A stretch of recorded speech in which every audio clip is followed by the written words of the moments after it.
This is Boots. He's an automated liquid handling platform at Helix Laboratory in La Jolla. He gets his name from a star constellation and shouts it out loud anytime he needs attention from lab staff like Jason Nguyen. Booties, booties, bo.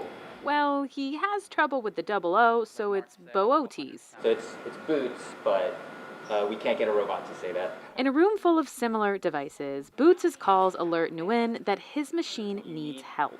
To get attention there, it calls out its name, and then you can just go directly there. So each one of these we've personified. Boots is the first in a series of automated machines running COVID tests from county sites, and they demand consistency. But today, Boots can't find the barcode on one of the dozens of test tubes he's about to handle. Booties, booties. Nguyen thinks frequent use of hand sanitizer may have rubbed a bit of it off. Yeah, we have some with the known issue with the alcohol. The minor hiccup requires Nguyen to enter the ID manually and another person to verify. Machines like Boots and his roommate, Cassiopeia, depend on uniformity to process thousands of tests in a day.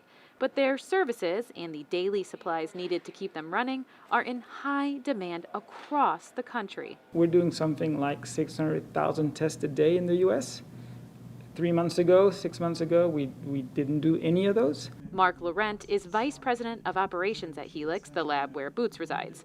The startup focuses on the human genome, but jumped into COVID testing as the need grew. Every single one of that tests requires a tube. That's every day. So these are millions of tubes a week that essentially were not planned for. Helix needs at least 2,000 tubes a day for its testing agreement with the county, but Vice President of Quality and Research and Development David Becker says it's not easy to use just any tube. You don't get a tube that is half an inch in diameter one day and 3/4 of an inch in diameter the next day. That your robotic systems and your processes don't handle those very well. It can take time and human effort to reprogram with every fluctuation.